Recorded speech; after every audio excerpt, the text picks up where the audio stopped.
Guest और सारे किसान वीरां नूं नमस्ते। तुसीं सारिਆਂ ने सस्टेनेबल एग्रीकल्चर, ऑर्गैनिक फार्मिंग, जैविक खेती ये अलग-अलग नाम सुने होने ने।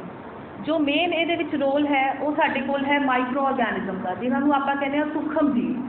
हुण ਇਹ सूक्ष्म जीव का की उपयोग है और इन्हां नूं किस तरह वरतों की जाती है, तो ये बारे में तुहानूं थोड़ी जी जानकारी देवांगी कि ये जो माइक्रो ऑर्गेनिज्म जिन्होंने आप सूक्ष्म जीव कहते हैं ये अलग अलग तरह के होंगे हैं। जिवें कुछ कीटाणु दही पाने वाले हैं तो कुछ साडे कोल भटूरे बनाते हैं। आप अलग अलग तरह के कीटाणु जानते हैं, अलग अलग तरह के जीव जानते हैं, तो कुछ कीटाणु बीमारी पैदा करते हैं। उस तरह ही माइक्रो ऑर्गेनिज्म सूक्ष्म जीव अलग अलग तरह के होंगे, जिवें कि कुछ बैक्टीरिया ने, कुछ फंगस है और कुछ वायरस है। इन्हां विचों सिलेक्ट करके जिहड़ा बैक्टीरिया या जिहड़ी फंगस साडे मिट्टी की पैदावार नूं वधिया करदी है, साडे पौधों की पैदावार नूं वधिया करदी है, सिर्फ आपां उन्हां नूं सिलेक्ट करके ही मिट्टी दे विच पाना है। सो इहदे विच साडे कोल अलग अलग तरह के बैक्टीरिया होंदे, जिवें कि कुछ नाइट्रोजन फिक्स करते हैं। तुसीं सबने सुनिया होएगा राइजोबियम बैक्टीरिया नाइट्रोजन की जिहड़ी घाट है मिट्टी दे विच ओहदी भी पूर्ति करदा है, तो जिहड़े साडे कोल किसी पौधे की घाट है, पौधे दे विच नाइट्रोजन की घाट है, ਉਹਦੀ भी पूर्ति करता है। इस तरह एजोटोबैक्टर, फॉस्फेट सॉल्यूबलाइजर तुसीं सुनिया होएगा बैसिलस। तो इस तरह साडे कोल अलग अलग तरह के माइक्रो ऑर्गेनिज्म ने जिन्हां नूं आपां यूज करके अपने प्लांट की पूर्ति कर सकते हैं। तो तुहानूं दसदी हां थोड़ी जी विस्तार से जानकारी देनी आ कि ये जिहड़े सूक्ष्म जीव है, जिहड़ी जैविक खेती के बारे सारे गल करते हैं कि असीं ज़्यादा तो ज़्यादा नैचुरल मैथड नाल असीं अपनी खेती करनी है। उहदे विच पर्टिकुलरली साडे कोल जिहड़ी भी मिट्टी दे विच जड़ां ने, उन्हां जड़ां दे विच जाके उन्हां मिट्टी दे विच जाके एक कीटाणु रहंदे ने। तुसीं देख पा रहे हो उस जगह नूं आपां कहने हां राइजोस्फीयर, रूट दी वो जगह जिहनूं आपां राइजोस्फीयर कहने आ। उस राइजोस्फीयर दे विच साडे कोल वो कीटाणु, वो बैक्टीरिया मल्टीप्लाई करवाने आ और ये की काम करते हैं, मिट्टी चों ही नाइट्रोजन लैके available form nitrate they which convert करते हैं। साडी मिट्टी ऑलरेडी फॉस्फोरस है, बहुत ज़्यादा अमाउंट फॉस्फेट है, पर अनबाउंड फॉर्म वो अवेलेबल ही नहीं हो पाता, वो मिट्टी को मिल ही नहीं पाता, ना वो पौधे को मिल पाता, जिस करके पैदावार घट जाती है।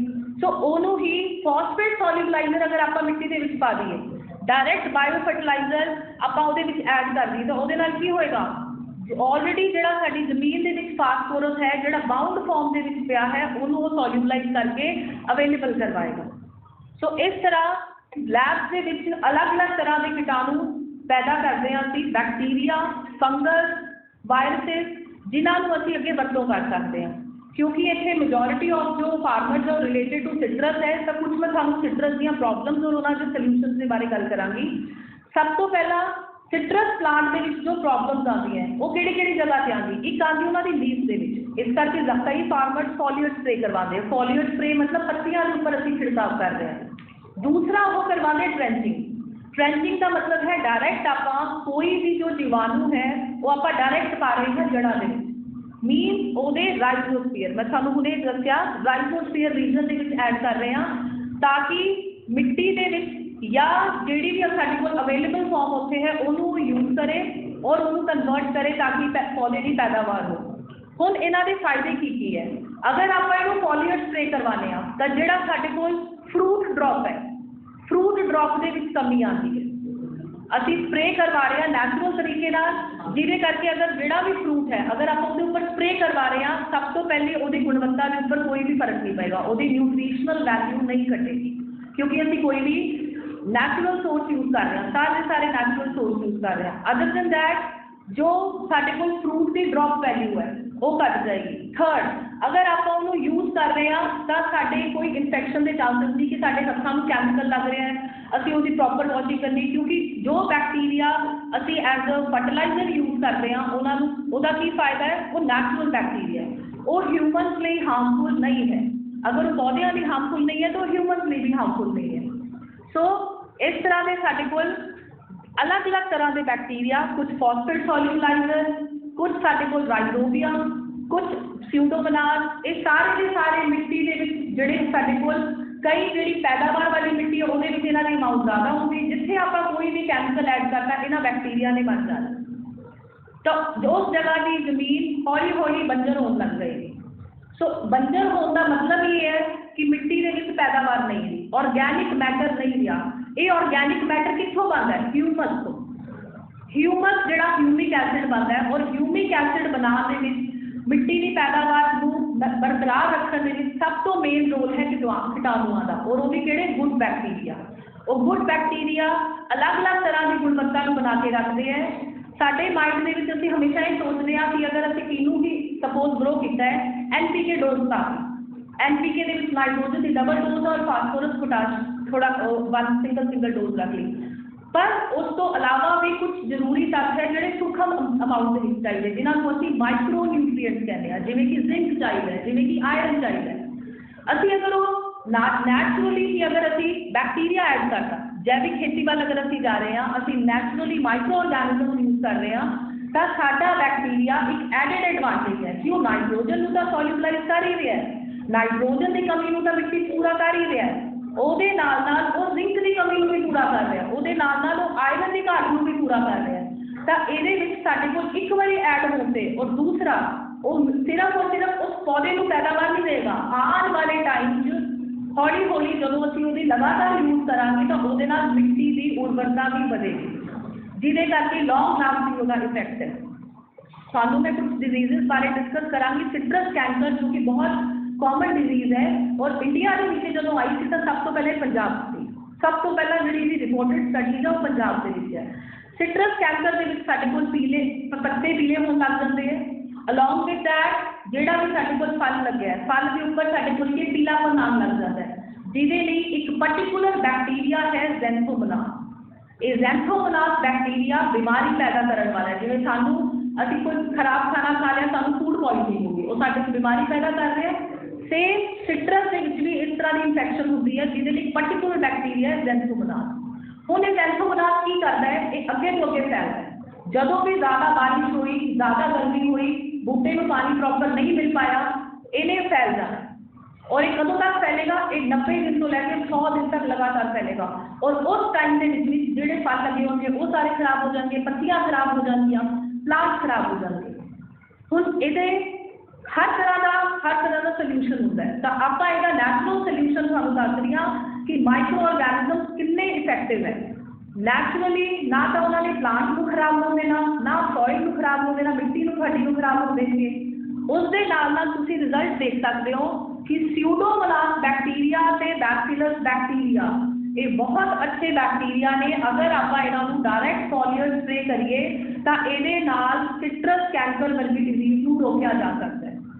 उस तो अलावा जिहड़ी साडे कोल पत्तियां भी तुसीं इहदे विच देख सकते हो, साडे सामने रिजल्ट ने कि बैसिलस और स्यूडोमोनास वर्गे बैक्टीरिया की स्प्रे के नाल अगर सानूं इन्ना अच्छा रिजल्ट आ रहा है, दूसरा उसका कोई साइड इफेक्ट नहीं है, तो सानूं नैचुरल तरीका अपनाना चाहिए कि नहीं चाहिए? नैचुरल तरीका है। दूसरी इन्फेक्शन नीमाटोड की रूट नॉट प्रॉब्लम होती है, जड़ा के विच गठा बन जाती है, हौली हौली जड़ा खोखली होने लग जाएगी। जदों जड़ा खोखलियां हो गई उस तो बाद सारे पत्ते सुक गए और सारा का सारा फल साडे कोल गिरना शुरू हो जाता है। पहला ही फ्रूट ड्रॉप शुरू हो जाता है, हजे मैच्योरिंग हुई नहीं, उस तो पहले ही फ्रूट ड्रॉप शुरू हो गया। हुण ये नीमाटोड है कि नीमाटोड जिवें सानूं पेट के कीड़े होंदे, सारे पता है साडे बचपन से मिट्टी खा जाने या खराब कुछ खा ली, पेट के कीड़े है। उस तरह ही प्लांट के विच कीड़ा है जो प्लांट की जड़ा च रह के उत्थे ही अंडे दिंदा है और उत्थे ही मल्टीप्लाई करता है। अगर असीं इहदे उपर कैमिकल पा भी देइए किसी भी तरह का, तो की करेगा? उस कीड़े को मारेगा, पर अंडे और लार्वा तो फिर भी रह गए, फिर सानूं बार बार रिपीटेड डोजिंग देनी पएगी। ਉਹਦੇ ਨਾਲ अगर आप किसी दवाई का एक्सैस यूज करांगे, अगर असी भी एक्सैस दवाइयां खाते हैं, ज़्यादा दवाइयां खा रहे हैं, तो वह साडी बॉडी के उपर फर्क पैंदा है। Same case with the plant, अगर आप बूटे को जिन्नी दवाई की जरूरत है उस तो ज़्यादा उन्होंने एक्सैस दे रहे हैं, तो प्लांट के उपर भी असर पेगा। इसका नैचुरल तरीका है यूजिंग माइक्रो ऑर्गेनिज्म। तो माइक्रो ऑर्गेनिज्म के ट्राइकोडर्मा का आ रिजल्ट है। अगर तुम सारे ने देखा होगा कि जो रूट नोट प्रॉब्लम होती है, या तो कहते हैं कि पहले ही प्री प्लांटिंग तो पहले ही फ्यूमिगेशन कर दो, अजे बूटा लाने तो पहले, पर अगर फिर भी साढ़े को प्रॉब्लम हो गई तो फिर ट्राइकोडर्मा की ड्रेंचिंग प्रेफर की जाती है कि ट्राइकोडर्मा सीधा जड़ा के विच जाएगा। हुण ये ट्राइकोडर्मा करती की है? ट्राइकोडर्मा एक तरह की फंगस है जो कि माइक्रो ऑर्गेनिज्म है, जो कि जीवाणु है, सूक्ष्म जीव है। ये ट्राइकोडर्मा जड़ा के जाके अपन जड़ा बनाती है। जिस तरह बूटा जड़ा बनाता है उस तरह फंगस भी जड़ा बनाती है और ये फैलती है। जदों ये जड़ा बनाएगी तो नीमाटोड को जगह नहीं मिलेगी कि बूटे के नाल लग के जड़ा को खोखला करे। अगर जड़ा खोखलियां ना होंगियां तो असी जड़ को उस चीज़ का खात्मा करता, उन्होंने न्यूट्रिशन नहीं मिले तो खत्म हो जाएगा। तो एफिशिएंट वे है साडे कोल किसी भी तरीके नाल असी बीमारी को खत्म करिए, और वो किसी भी तरीका केड़ा असी प्रैफर करिए, नैचुरल तरीका जिहदे विच माइक्रो ऑर्गेनिजम्स को यूज करिए। इस तरह साडे कोल सिर्फ और सिर्फ ये 2 प्रॉब्लम्स नहीं है, बहुत सारिया प्रॉब्लम्स है। लाइक फाइटोस्पोरा की प्रॉब्लम होती पोटैटो के विच, आलूआं दे विच होती है, रूट रोट डिजीज होती है। तो जिन्नियां भी डिजीजेज है उहदे विच साडे कोल माइक्रो ऑर्गेनिजम का मेन फायदा यह है कि जेड़े जेड़े जीवाणु सानू मिट्टी दे विच चाहिए है, जो ह्यूमस बना रहे हैं, ह्यूमिक एसिड बना रहे हैं साडी मिट्टी, वो तो साडी मिट्टी च रहणगे, पर असी अपनी बीमारी को भी खत्म कर दें। इहदे नाल की फायदा होएगा, हौली हौली विद टाइम मिट्टी की उर्वरता बढ़ेगी और जेड़ा बूटा है वो अंदरों खोखला नहीं होएगा, वो आर्टिफिशियल दवाइयां की बजाय नैचुरल तरीके के नाल सर्वाइव कर रहे हैं। और ये नैचुरल तरीके दे विच जो बैक्टीरिया ने वो उन्हां दे तरीके की लड़ाई कर रहे हैं।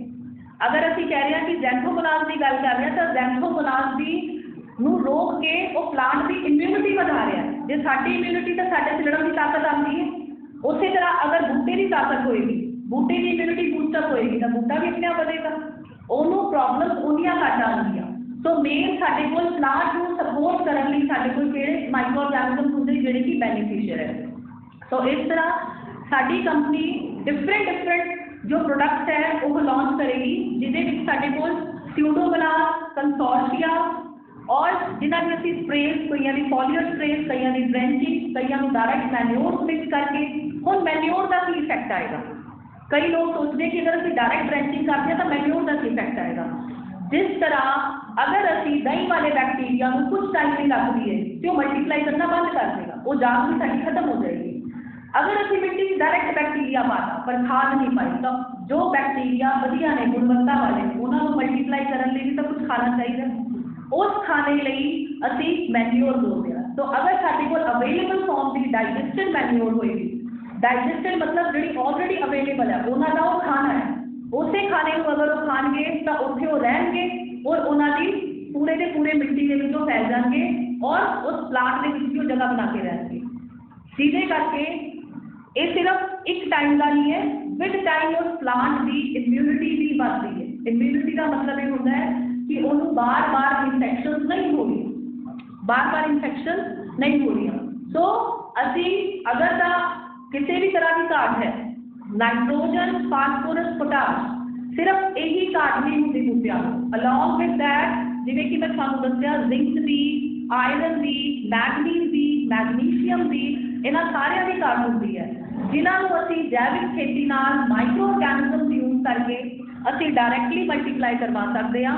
और अगर असी एक कंसोर्टिया ऐड किया तो वो सिर्फ NPK नहीं खत्म होएगा, NPK की घाट नहीं पूरी होएगी, मैगनीज, मैगनीशियम की घाट भी पूरी होएगी। सो इससे नाल मैं अपना लेक्चर खत्म कर दी हाँ। Thank you.